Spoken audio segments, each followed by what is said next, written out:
Takže ahoj, já jsem Pazi. Takže ahoj, tady je Pazi.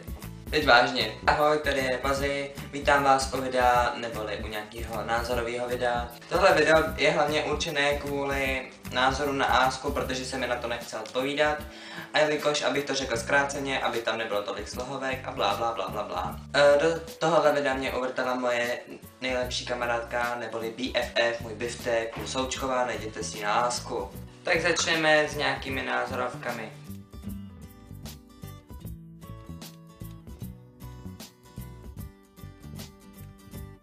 No, když někdo nazve svůj bitch, je to docela hnusný, ale přitom tak oslovuji svoji nejlepší kamarádku, takže jsem taky asi smutný. A když už teda, jako když někdo řekne kunda, tak dobře, beru to, ale je to divný pro holku.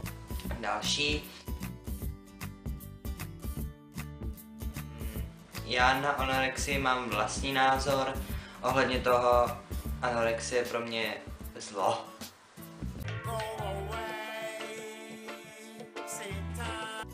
Anorexujte.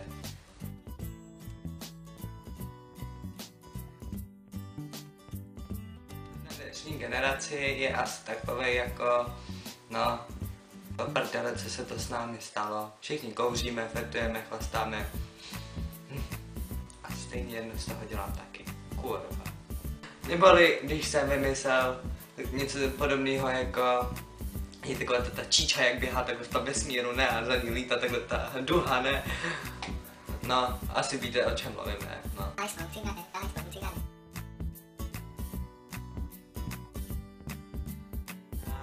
13letý holky, když nejsou pany, je prostě něco takového jako oh my god, proč to ta holka udělala, je blbá, a když už je nalitá, tak je to píča. Asi prostě nemám mluvit, co? Názor na homosexualitu je asi takový, jak jsem psal už na Asku, jestli jste si to přečetli, kdo čte můj Ask, tak asi ví, co tam je napsaný. Mám tam asi 3 slohovky ohledně tohle a chtěl bych tomu říct, že prostě homosexuál je člověk, jako je černoch, je člověk a prostě takový, že jsme prostě všichni lidi a aspoň trošku se mějte rádi.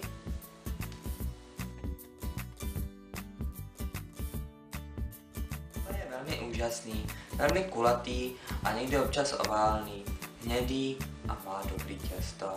To má nejlepší emoč, má výpadky a nejlíp se řeže.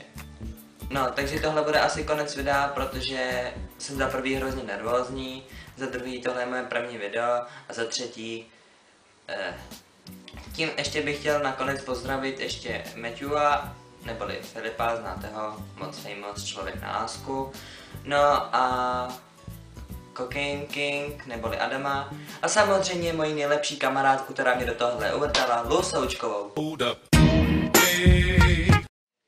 Takže ahoj.